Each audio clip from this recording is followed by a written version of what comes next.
Hello class, this is an additional help for Unit 9, Day 6. I've noticed most of you were having trouble doing questions 3 and 4 from the homework section, but most of you were getting the idea of finding reference angles. I just want to make a couple of comments. If you're having trouble working with problems in radians, just put them into degrees, work with them in degrees, and then turn them back into radians afterwards. There's nothing wrong with that. Secondly, most of you are forgetting to write the terminal quadrant for the angles in the examples, which was requested. So please write down the quadrants as well as the reference angle, which is always an acute angle, so it's always less than 90. If your angle is bigger than that you're given is between 0 and 3, isn't between 0 and 360, you need to find the coterminal angle between 0 and 360. Make a sketch and use that to help you find the reference angle. Now I'm going to go over problem 4 from the homework because it's been an issue with what you guys have been doing so far with Unit 9, Day 5 and Day 6. It seems to have something to do with most of this material was taught before we went away, so maybe you forgot how to do some of it. I'm not really sure, but either way, I'm going to share this with you now. In the future, if you want me to go over a problem, you have to be very specific about which problems they are, all right? I had this one from my own grading. I saw it was constantly incorrect, so I'm just going to go over this really quickly. So first thing we are given is that we have a triangle ABC. B is the right angle, and the cosecant of A, angle A, is 13 over 8. So we're going to draw the triangle. So firstly, I'm going to draw a right triangle here. Now, you can draw the right triangle in any way you want. Some of you are having issues with problem 3 because the right angle was not drawn in this corner. It doesn't have to be. You just have to label the sides appropriately based on that. So this side is the hypotenuse. Next, since this is angle B, I'm going to put a B here. Now technically it doesn't matter which angle is angle A and which angle is angle C. On my answer key I put A on the bottom right because I'm used to working with the angle I'm given to use on the bottom right, but it doesn't make a difference. Angle C is the other angle. Now we are told that the cosecant of the cosecant of A is 13 over 8. So we're using angle A. So because we're using angle A, that makes the side BC the opposite. And since we've already labeled the hypotenuse, the remaining side has to be the adjacent. Now, what do we know about cosecant? Well, I know that cosecant is equal to 1 over sine. What that means is whatever sine is, cosecant is just that with its fraction flipped over, or the reciprocal. So we know that sine from SOHCAHTOA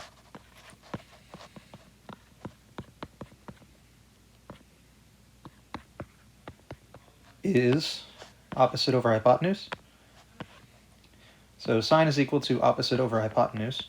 And because cosecant is the reciprocal of that, cosecant is equal to the hypotenuse over the opposite.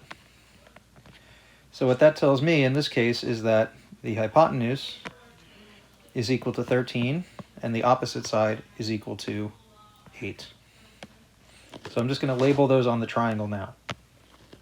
So on the triangle, this side must be 13, and this side must be 8. And we should be able to continue for now.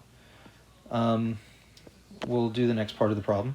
It says find angle C. To find angle C, that's this angle up here, I need to label the sides based on that. Now, the hypotenuse doesn't change, so this is still the hypotenuse from angle C. But from angle C, this side is now the opposite. All right, because it's across from angle C. This side, on the other hand, is now the adjacent. So we labeled it for angle A before because the cosecant we were given had to do with angle A. Now, for angle C, we want to find the measure of angle C. So this is kind of like theta or x.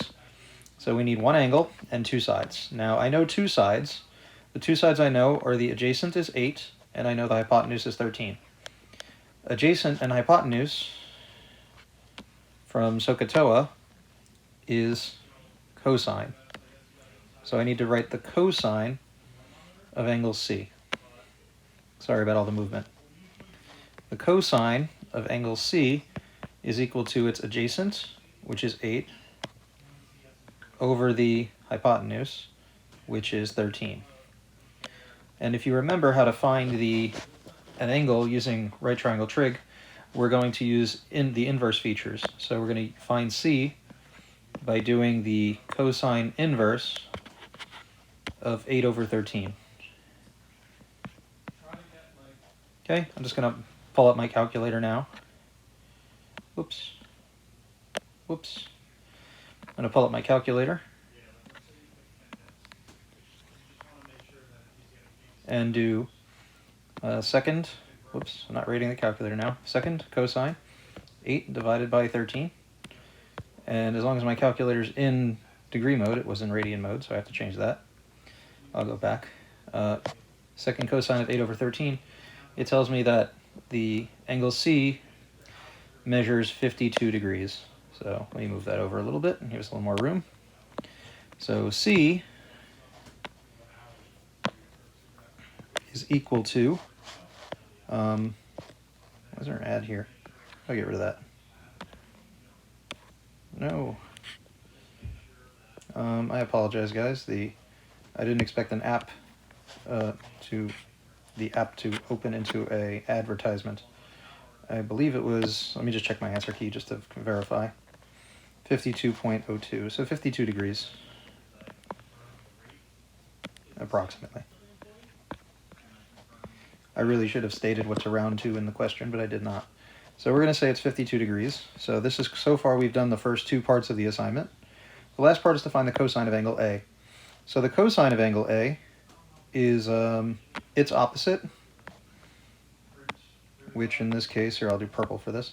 The opposite of angle A was 8. Oh wait, that's sine, excuse me.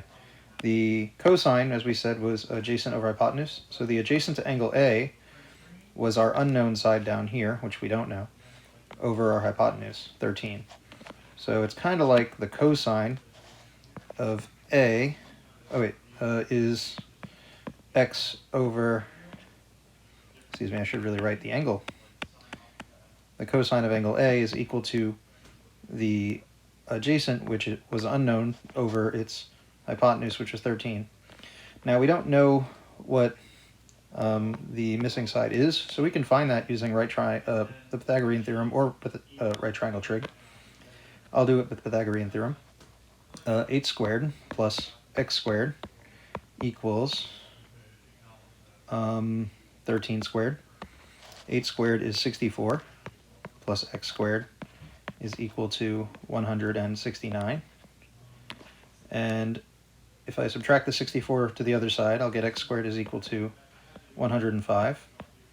And then if I square root both sides, I get x is equal to the square root of 105, which has no perfect square factors. So that means cosine of A is equal to radical 105 over 13. Didn't ask us to evaluate what it is, didn't ask us to find what the value of A is. We can do that just the same as we did a minute ago, but we were asked for what the cosine was. If you have any questions, make sure you ask, and I want to help you guys. You just have to tell me what the problem is. You know, if you're unsure of how to do something, send me a message on Google Classroom, an email, you can message me on PupilPath. I'm checking all of these things constantly, and I'm trying to grade your papers so I can spot these things faster, but I've also spent most of the day writing you guys emails and messaging parents about students who aren't turning in their assignments, so I can't be as quick as I'd like to. So if you have any questions, make sure you ask.